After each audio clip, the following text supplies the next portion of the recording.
Matic, jaz sem se danes peljala v Ljubljano in sem vedela, da bova mi dva začela ta pogovor in sem zelo razmišljala, ker tvoje področje dela je pravzaprav zelo široko in tudi tistim, ki smo starši, izredno pomembno, ne? In zdaj ti bom zastavila vprašanje, ki ga po mojem ne boš slišal rad, ker je čist preveč splošno. Kako naj se starši pogovarjamo s svojim otrokom, takrat, ko pride, bom rekla, do nekega spora, konflikta, ki bi ga na lestvici od 0 do 10 označili s 5? Dobro, ni toliko splošno, je v redu vprašanje za štart. Upam, da tudi koga od vas to zanima, da ste za to prišli. Mislim, jaz sem zelo se izogibam na svetom v smislu tega naredi to in ono, ne. Lahko se bom pa potrudil, kaj je tisto. Jaz mislim, da je pri nas, ko se pogovarjam starši, predvsem zelo malo iskrene pa direktne komunikacije. Se pravi, da bi povedali točno tisto, kar nam leži na duši. Tudi kako se glede nečesa počutimo. Se pravi, ti si rekla, recimo, stres level je nekje na 5, se pravi, ni bilo še, ni urgenca, ampak je bilo nekaj, kar je vznemirilo, nekaj, kar je bilo. Se pravi, zdaj to povedati direktno, pogumno, neposredno, iskreno, kako je pri nas kar problem. Zavijamo v celofan in gremo, tako da, to bi bil recimo lahko, ne, nek nasvet, ne. Seveda je tudi to res, da meni je všečno, ki je Jasna ravno rekla to, ta robotizacija je ratala problematična v smislu tega, da zelo veliko komunikacije teče preko raznih sredstev. Se pravi, da se potem preko SMS-jev, preko chatov, preko e-asistenta recimo, ne, ki je tudi eno hudičevo delo, ne, kdo se je to zmislil, ne. Skratka, zelo veliko potuje, to ni informacija predana, ne. Človeška komunikacija vključuje to, da jaz vidim človeka. Se pravi, kako reagira, kako je videti. In seveda to isto velja za otroka. Biti z njim v stiku zraven, to ne pomeni, ne, da pade SMS, ne, o tem se bova doma pogovorila ali pa se že začnemo meniti, ampak je treba si vzeti čas. Predvsem pa iz sebe ne z nekimi pričakovanji, kaj bi to naj bilo, ampak ne vem sicer, kaj si imela v mislih, ne, recimo, ne, v šoli se nekaj zgodi, zbijata se, ne, moj tamal se je zbol z sosedovim tamalim. In to pač pade informacija, Miha je udaril Toneta in pogovorite se z njim doma, ne, da ne bo tega počel. A bomo zdaj takoj štartali na to, ne počni tega, skratka v neko represijo, ni fajn, ampak ali pa bomo najprej sebe poslušali tudi, ne, kako je nam to in seveda šli v odkrivanje zgodbe, pravzaprav kaj se je zgodilo, kaj je fora, ne, kaj je zdaj tisto, ne. Tukaj vidim, da je zelo malo potrpežljivosti, ne, tako da ravno v tem mi je res všeč ime, ne vzamemo si časa za to, ne. Taka zgodba lahko traja 1,5 ure, ne. Ampak je treba se usesti pa začeti počasi čebulo lupati. Kaj je bilo, kako sem se jaz pri tem počutil, kaj si pa ti, s tem, da mularija večinoma sicer res, ne, se imate izkušnje s otroci, ne, dostikrat dajo pol seveda klasičen odgovor, ne vem, ne, ali pa kar neki. Nič hudega, ne, saj tudi mi sami ne vemo zase, če bomo nas vprašali kaj neki, bomo tudi dostikrat avtomatično odgovorili, ne vem, nekaj je bilo. Ampak s potrpežljivostjo za tem ne vem ali pa kar neki se ogromno stvari skriva, samo moraš imeti pogum iti tja raziskovati, ne, ker ta ne vem je tako, je izgovor, ne, tako da seveda pa to bi bilo pa na tvoje vprašanje zelo fino, no, da ta komunikacija ne laufa samo takrat, ko pridejo 5, ampak da je to pač neka dnevna rutina, ne. Se pravi, sploh to jaz opažam, da je izjemno malo pogovora, izjemno malo, tako strašljivo malo, razen dve temi sta zelo popularni, šola pa doma pospravljati. Ker noben mulc ne bo kandidiral za to, da bi se hotel o tem pogovarjati. Ampak starši zelo radi imajo te dve temi, ki sta moreči.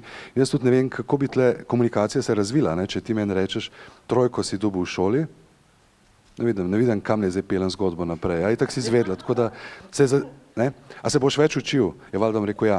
Tako da to je ukazovanje, to je, ne. Zdaj pospravno, tretje pa tudi taka, je toliko banalna ta domača logistika. Mislim, da se imamo veliko bolj pomembnih stvari za pogovoriti, kakor pa to je posoda pospravljena ali pa v sobi, ne vem, gate so tam. Mislim, ja, je verjetno zelo pomembno, ampak ni pa življenjsko, no. O teh težkih temah pa ni poguma. Enostavno ni poguma. Včasih se nam zdi, ne, kot da bomo otroka obremenili.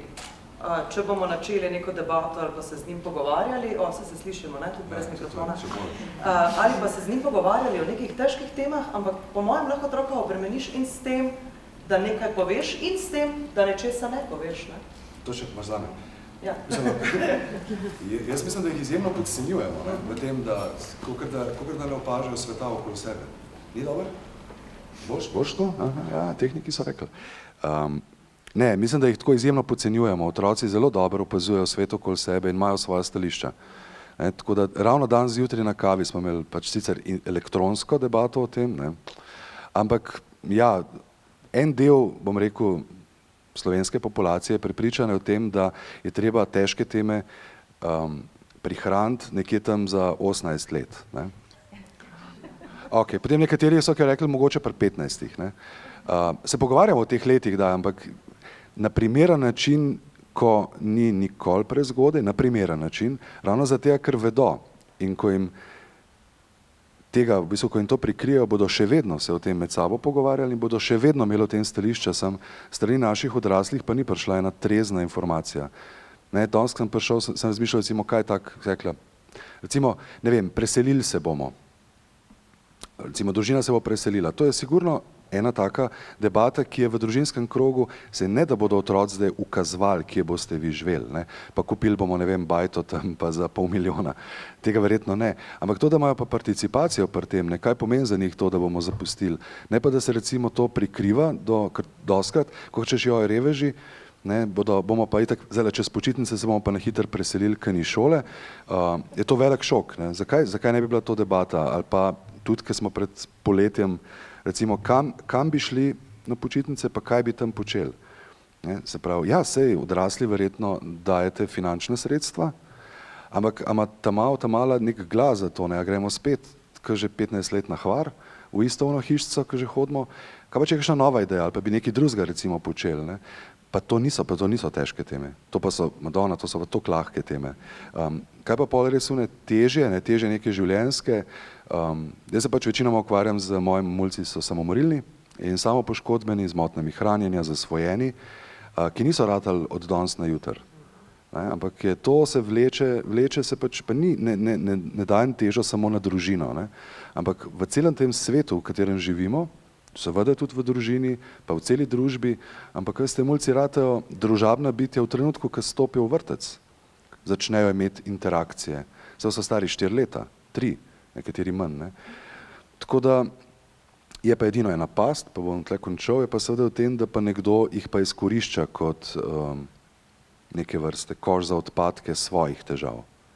Ne? To pa je potem res prenašanje. Tako da, kje je ta meja med tem, ne? Kaj je tisto, ne? Recimo, ti si dobila to vprašanje, ne? Če bi zdaj nek starš svojim otrokom parlamentiral na dolgo, kaj doživlja v službi, v enih odnosih, pa kaj mu šef dela, ne? To ni primerno, to moraš res rešiti na drug način. Ne? Tako da sta dve skrajnosti, nič ali pa zelo se pravi nek tak skafander zavijati in seveda žal imamo nekatere, ki pa prekomerno obremenjujejo z vsem, kjer so pravzaprav otroci pol neki nadomestni partnerji, ne? Kjer verjetno pol nekaj tudi v partnerstvu ne špila in potem, ker nimaš sogovornika, potem obremeniš za pa pretežko temo ali pa preveč osebno, ki jo pa mlad človek pa sploh ni sposoben reševati, ker nima kapacitete, ne razume niti. Ne? Tako da tle vmes, ne, v tej neki srednji poti bi se bilo fino loviti. No.